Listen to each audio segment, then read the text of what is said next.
Hey guys, I just wanted to welcome you to my first episode of Slaughterhouse, Tales of Mayhem. I just wanted to get a little background of it. It's pretty much it started out as a podcast, which you'll hear in the video or the audio of the video that it is episode one of the podcast.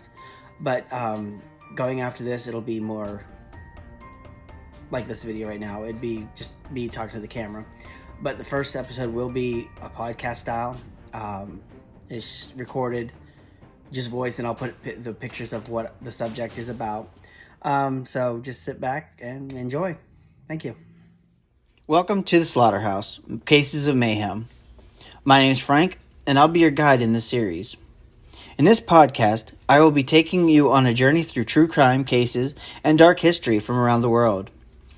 On this episode, I want to talk about one of my favorite subjects, and that is the insane asylums. Ever wonder what went on behind closed doors? The unspeakable things that were conducted on so many people? Well, let's get into it. From mood and personality disorders to trauma and substance use, mental health is a fragile and vague area, and even psychiatrists cannot fully understand. An area subjected to numerous social stereotypes and stigma. Sadly, not many recognize the importance of mental health, so patients, families, and staff often walk on eggshells to cope with their everyday lives. Though mental health treatments have improved over the last few decades, abandoned asylums are like haunting ghosts that tell stories of dark times, experimental treatments, and terrifying violence. Insulin coma therapy, electroshock treatment, straitjackets, lobotomy, the list of controversial therapies goes on and on. Note that madness was considered mainly female, and many mothers with illegitimate children and immigrants were simply dumped and forgotten. With that being said, let's look at some famous asylums around the world and talk about some of their famous stories. Our first stop will take us to Ovid, New York. We are going to look at the Willard Asylum for the Chronic Insane. This asylum may not have had horrific stories of torture, but it has a sad and tragic past of abandonment. The first patient was admitted in 1869. A woman by the name of Mary Rote, described as demented and deformed, who had spent 10 years confined to an almshouse. Thereafter, the patients would become neglected. One patient would be admitted and shackled to her cell since childhood. Another arrived in a chicken cage. The dreadful situations patients were arriving from, coupled with the lack of understanding of mental disability, meant that Willard essentially became a dumping ground for undesirables. Patients' afflictions ranged from severe mental and physical handicaps to nervousness, chronic to acute insanity, feeble-mindedness, and lunacy. The asylum was built in the same style as many other Victorian institutional facilities. The campus was divided between men's side and a women's side, with a violent end and a non-violent end. Administration buildings sat in the middle. The land had originally been designated for agriculture purposes, so the hospital ran its own farm, with crops grown and tended by patients. The patients in this hospital were unconfined, able to walk around as they pleased, though unable to leave the premises. There was a bowling alley, a movie theater, and a gymnasium, and patients took part in camp-like activities like sewing classes. It was still a hospital, though, and there were entire buildings devoted to treatments like electroshock therapy, ice baths, as well as operating theaters and a morgue.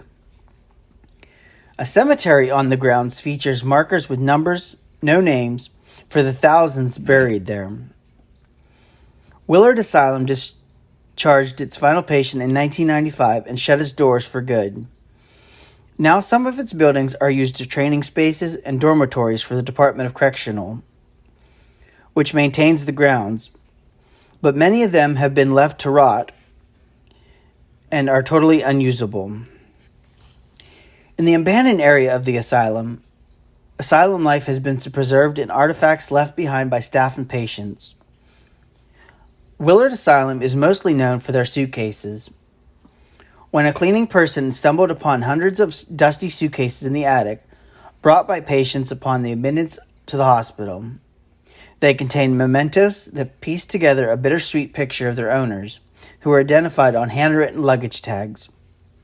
Earl B. brought a newspaper clipping on a smuggling plot. Virginia W. brought a clown. The patients died at Willard, and their personal effects went unclaimed to anyone outside the institution.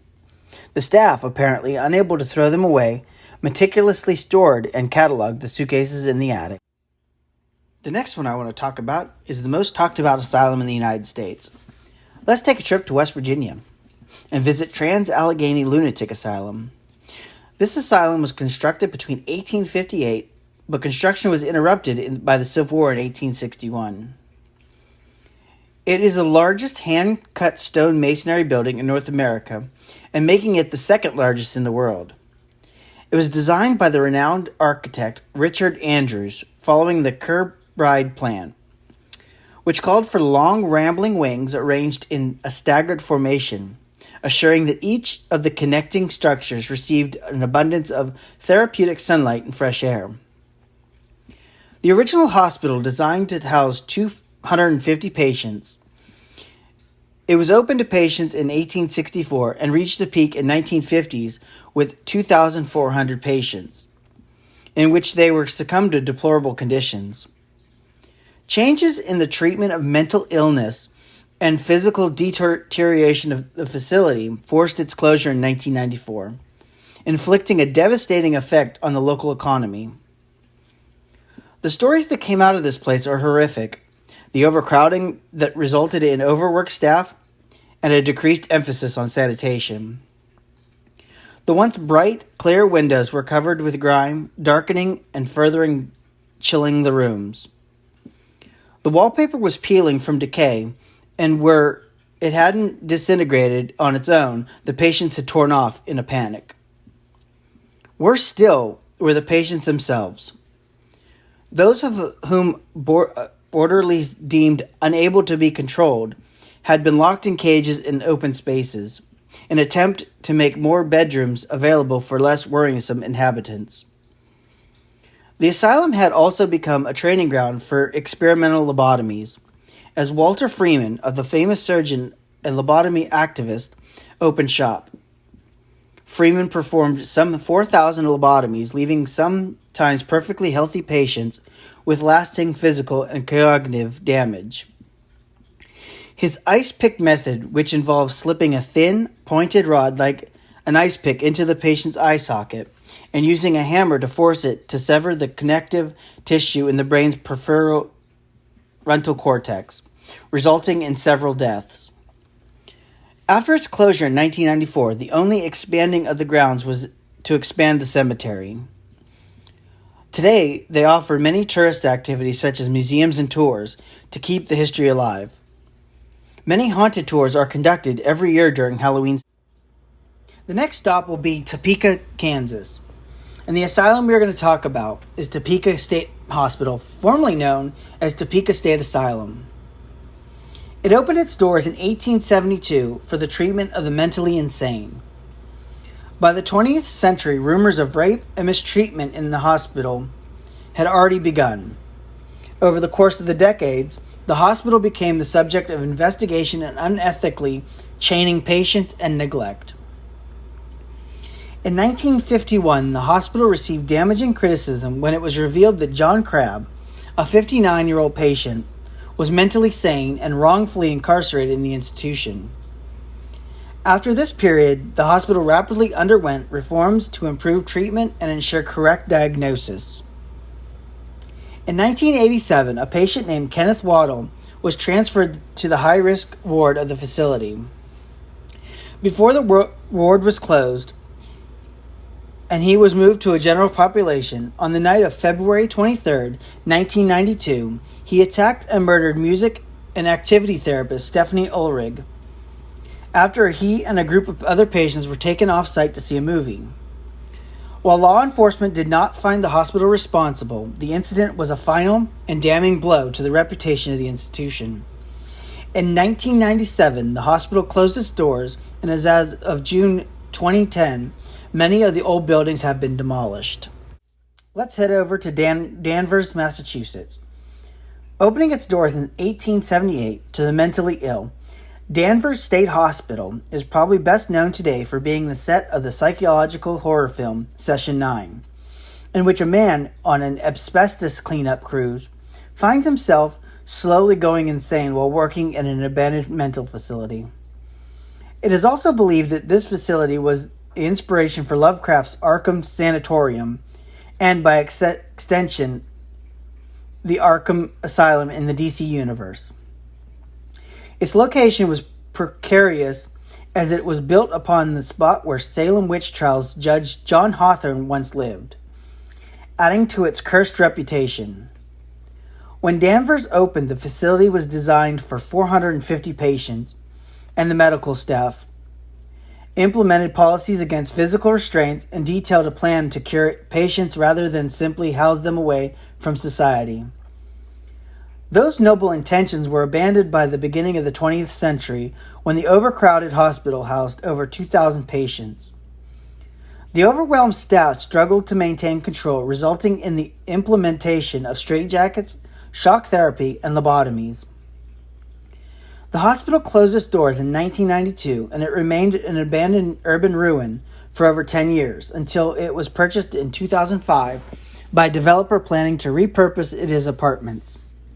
Despite local historical society's objections, the majority of the buildings were demolished to construct apartments, and the original buildings were gutted, leaving only a facade intact. The final story comes from New York.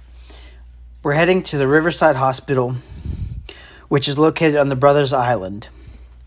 The last asylum story is of the famous patient named Mary Mallon, better known as Typhoid Mary.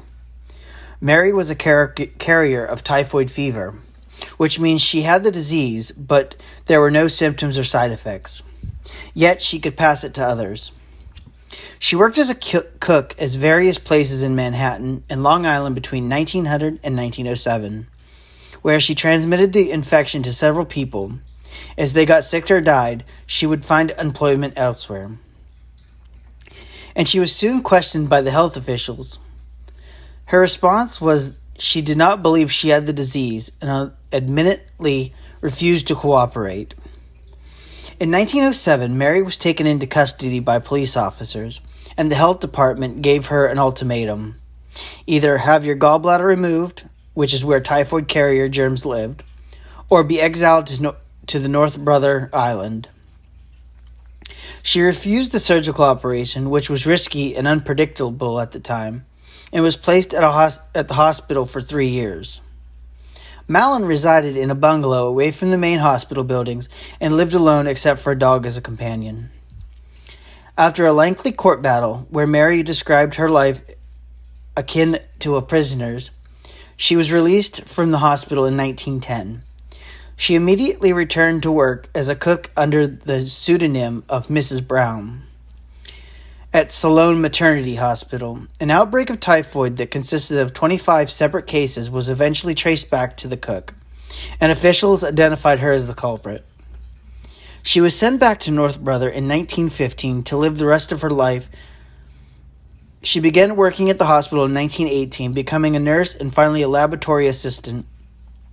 Mary suffered a stroke in 1933 and remained bedridden at Riverside until she died on November 11th, 1938.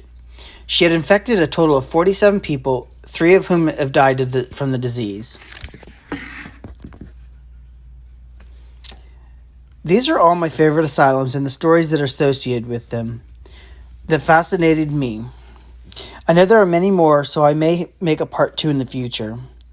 Final thoughts on this episode. I would love to say no matter how the outside of these beautiful structures may look peaceful, but on the inside, it can be a nightmare shielded inside away from the public. On that note, thanks for listening, and remember you can't spell Slaughterhouse without laughter. Till the next one, try to steer away from the mayhem. Thanks for watching. Hopefully you like that. And if you have any suggestions of next episode, comment below. Like, share, comment. Just do all the normal stuff. See you next time. Bye.